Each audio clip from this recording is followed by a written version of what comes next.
So why is such a summit important for the industry? I think the main factor is that we have different perspectives. So I bring the research perspective. We heard Janis bringing the coach perspective. Now there's someone talking about mental performance. And I think bringing all those shareholders and perspectives at one table can only help advance the sport, because it's this interdisciplinary team of people that you have in a high-level club that needs to be working together meaningfully. So I think it's very important to bring all those people at the table.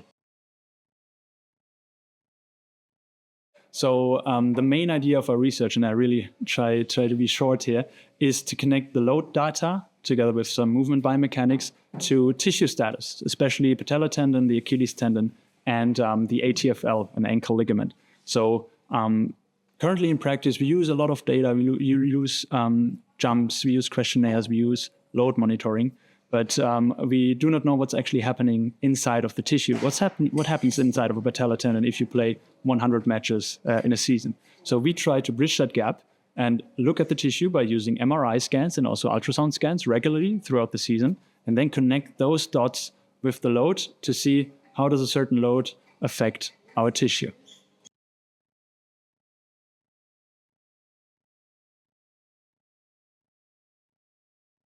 I'm not only a researcher, but I am also a practitioner, which means I do not want to do research just for the sake of research. I want it to have an impact. So for example, if we know what a given training load does to our body, to our tendons, to our tissue, we can then use surrogates, for example, the jump data questionnaires and the load data to then inform real-world applications. Because at the end of the day, why are we all doing this? We love the sport. We want to practice the sport. We want our players to be healthy so that they can play better. And that's the main goal. So the research definitely shall have this practical impact. So in general, it works very, very well. So the sensors are very lightweight, and the players, I talk to them, I ask them, because they've never used sensors like this, the sample that we're working with, and they are very happy with it because they forget that they wear the sensors, and I think that's the main goal. And then exporting the data also works nicely. I go there frequently to export all the data, and I'm very happy with how it works overall. If you're starting out, just go with the classic metrics to get a feeling for it, because other metrics that are calculated are more advanced, and you first need to understand the fundament of everything. And I would also recommend to really look at some positional data in X, Y, and Z direction to really get a feeling of how that system works.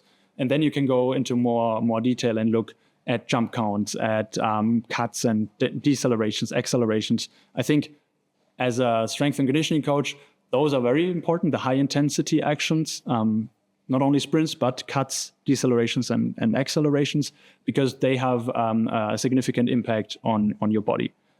Just by standing and walking around, you won't do any damage, but by cutting and jumping, you will change something in your body.